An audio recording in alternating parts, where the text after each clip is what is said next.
In this video, we're going to talk about 5 powerful ideas that you can implement today from the book How to Win Friends and Influence People by Dale Carnegie. So stay tuned. How's it going, everybody? My name is Connor, and welcome to the From Fault to Freedom channel, where we help provide you the tools and knowledge that you need to help accomplish your goals and succeed in entrepreneurship. If any of that interests you, be sure to click subscribe as we have new videos coming out every week. The book, How to Win Friends and Influence People, has been around for many decades, and you can actually find it on the bookshelves of a lot of top successful people in the world. Warren Buffett even took the original Dale Carnegie course back in the day and actually graduated with that and talked through the same ideas that we're going to be covering today. Now, a lot of the things that we're going to be going through kind of seems like common sense, but if you actually take a look at your life and you evaluate it, are you actually implementing these rules? And if you're not, you may need to reevaluate and actually start implementing them. So with over 15 million copies sold, I now present 5 powerful ideas from the book How to Win Friends and Influence People. So the first idea that I want to present is, instead of criticizing others, let's try and understand why they do what they do. You need to show respect for other people's opinions and try and put yourself in their shoes to figure out why they are doing that. Show respect for other people's opinions and try to figure out things from their point of view. Because they're not necessarily wrong, they're just seeing the truth from their perspective. And a really great image that I've seen before is just like this. Now, everybody has reasons for why they do what they do, whether it's their upbringing, their current environment, how they were educated, different ways of thinking. All these factor into why we make the decisions and why we communicate the way that we do. Because ultimately, everybody sees the world in a different light. Can we criticize people for switching jobs constantly when their parents stayed at a job for 40 years that they despised every day? Should we criticize a waiter when it may be his or her first Saturday night rush shift and they have 10 other tables to attend to? Is it wise to dismiss an idea just because it contradicts one of your own? You need to understand why people do what they do and why they think the way that they think. If you only see the world through your lens and conceive everything else as wrong, that's a great way to either not build friendships, or if you do happen to have friendships, unable to basically trust them and they're unable to trust you. Dale Carnegie put an amazing example of this in his book. And it actually revolves around a situation that involved President Abraham Lincoln. The Battle of Gettysburg was fought during the first 3 days of July 1863. During the night of July 4th, Lee began to retreat southward while storm clouds deluged the country with rain. When Lee reached the Potomac with his defeated army, he found a swollen, impassable river in front of him and a victorious Union army behind him. Lee was in a trap. So with a surge of high hope, Lincoln ordered Meade not to call a council of war, but to attack Lee immediately. And what did Meade do? He did the very opposite of what he was told to do. He called a council of war in direct violation of Lincoln's orders. He hesitated. Finally, the waters receded and Lee escaped over the Potomac with his forces. Lincoln was furious. What does this mean? Lincoln cried to his son Robert, "Great God, what does this mean? We had them within our grasp and had to only stretch forth our hands and they were ours." In bitter disappointment, Lincoln sat down and wrote Meade this letter. "My dear General, I do not believe you appreciate the magnitude of this misfortune involved in Lee's escape. He was within our easy grasp, and to have closed upon him would, in connection with other late successes, have ended the war. As it is, the war will be prolonged indefinitely. If you could not safely attack Lee last Monday, how could you possibly do so south of the river, when you can take with you very few men, no more than 2/3 of the force that you then had in hand? It would be unreasonable to expect, and I do not expect that you can now effect much. Your golden opportunity is gone, and I am distressed immeasurably because of it." Now, why we know about this is because we were able to recover the letter. And ultimately what that means is the letter was never sent. So whether it was Lincoln hesitating to send the letter, or even just looking out the window and reflecting upon the situation, maybe thought otherwise to see what the consequences of this letter would do. Lincoln personally would have probably felt very good about it, getting what was off his chest, berating the person, and feeling better about the whole situation on kind of how he was correct and the other did wrong. But what would that have done with his general? His general wouldn't feel trusted. This wouldn't have garnered any more appreciation or trust from the general of President Lincoln. So maybe Lincoln thought a little bit more about why would he be able to say something like this from the comfort of his White House when he had not been in 3 battles the day before of Gettysburg? Had he not seen the bloodshed, the tears, the blood, the horrible conditions of the soldiers, that maybe he would have hesitated too, that he would have called a council of war and thought a little bit more differently about this. The other example that I want to leave you with this first idea is another one from the book called Father Forgets. And it's basically a poem, kind of a short story of a father that takes a look at his child and he basically wants him to grow up and be a man. They're eating breakfast at the kitchen table and the son starts to play with his food a little bit and he snaps at him. Or he's getting ready to go off to school or wherever he happens to be going off to. Tie your shoes straight, stand up straight is basically ordering him to do what he does. And basically this continued on for kind of the whole day. And then at the night, the father is sitting in his study reading his paper and hears a knock on the door and it's the son. What is it? He snaps at him. And the son doesn't say a word, kindly walks over to his father and kisses him on the forehead. And the rest of the story goes about how the father can just feel sadness, for father forgets that his son is still a child, that childs are not demanded to be of the same stature of a man, that they think differently, that they act differently, and that you should not expect them to be more than what they are. So the second thought from the book is give sincere and honest appreciation.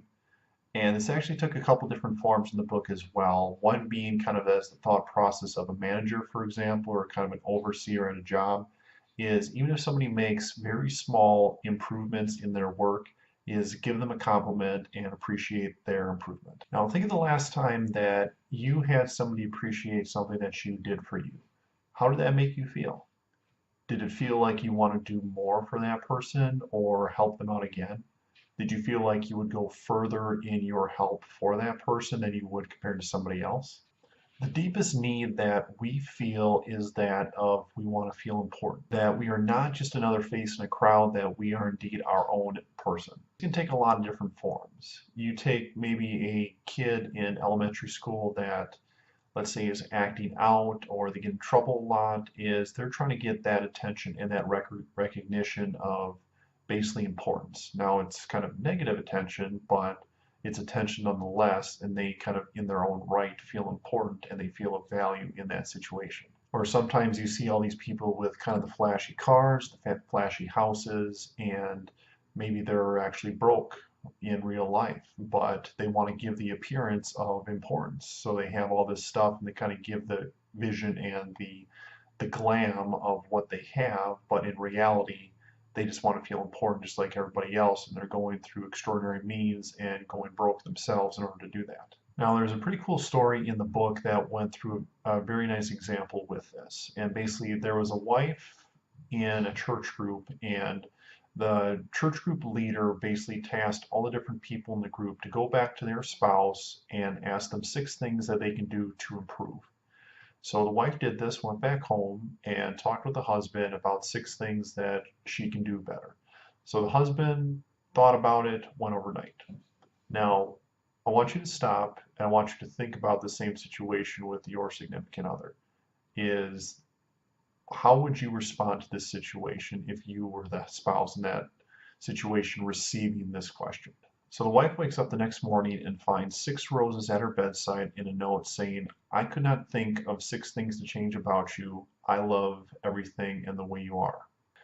Now, slight corniness aside with that is, how does that compare with what you were thinking in the last example? And really, how would you react to that? Would you be upset? Most really wouldn't. Is even though you were tasked with trying to find 6 things and probably you want to find 6 things to change, is by having a complete opposite reaction of appreciation for what you are instead of finding things to change of what you are not, is that garners a lot of appreciation, a lot of love for the other person. Now, the third powerful idea is become sincerely interested in what the other person has to say. And this really comes out very vividly during a conversation. Is take maybe one of the last conversations you had. Is when the other person was talking, were you glancing around? Were you looking at your phone? Did you just get a text message and you were kind of looking down at your phone for that instead of paying attention to what they were asking and talking about? If you were, just think that, hey, the other person probably felt very disrespected with this. They probably felt like you really didn't want to listen to anything that they had to talk about, or if anything, only limited topics.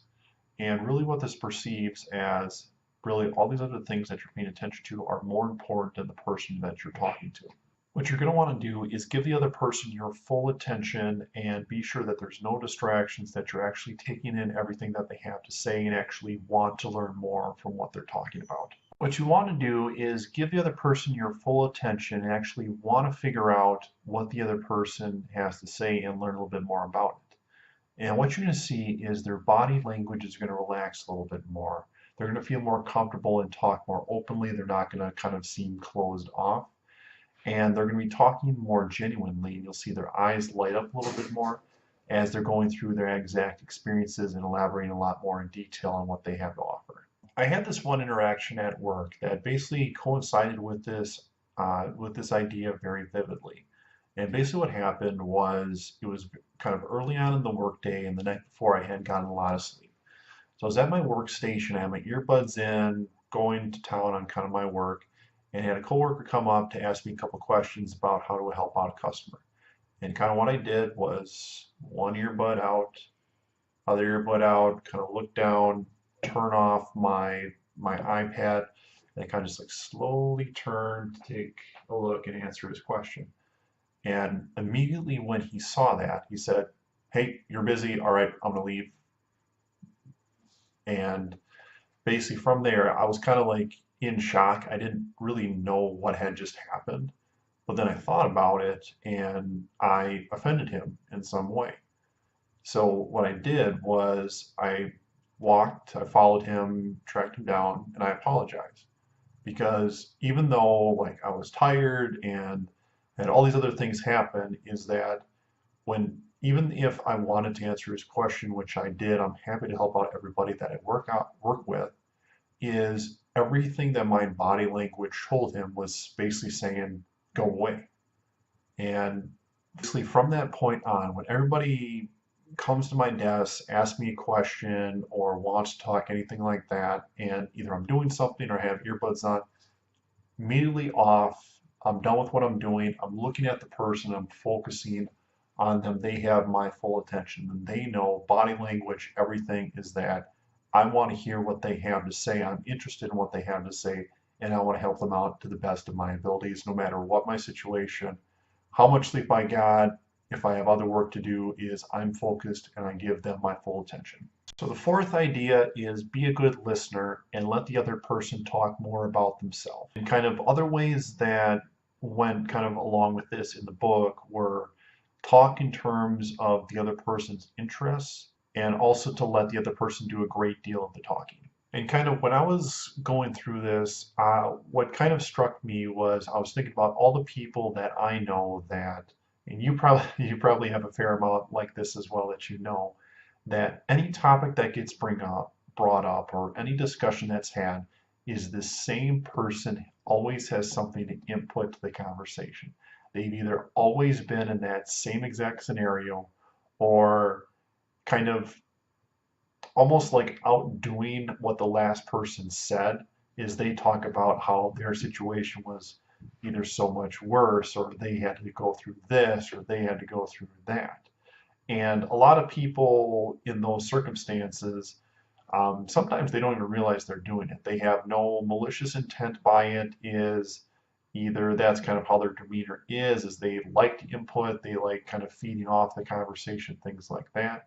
But you also have the others on the opposite end who really just want to talk about themselves. So whatever kind of the topic gets off of them, kind of again going back to that other point is the feeling of importance, is they want to come back to them and talk about kind of their things that kind of almost like shine through as kind of the star in the conversation. Now, me personally, I honestly don't mind this. Like overall, I'm a little bit more, I guess, introverted with this. Ironic because I'm on YouTube right now. But I actually would rather have other people talk because I kind of would rather hear what they have to say. Because personally, like I know my life story, I know all my experiences, but I don't know what the other person has to say. So this kind of even correlates a little bit with the last point is kind of how I take it is I would rather have the other person talk because it feels like they're a little bit more important in that regard is they're allowed the opportunity to talk about their experiences, what they have to say, what they like, what they don't like, and I'm receptive and I actually want to hear about that. So it's kind of like a mutual benefit between both of us. And then the fifth and last idea is smile. And now I'm not talking about like a psychotic smile, like the one at the end of the movie Psycho with Norman Bates. No, I'm talking about a genuine smile that gives the perception and the genuine that, hey, I want to talk with you. I want to hear what you have to say. I want to kind of invite you in. And this is also a good way to kind of get that first stepping stone with talking with somebody that you've never interacted with before.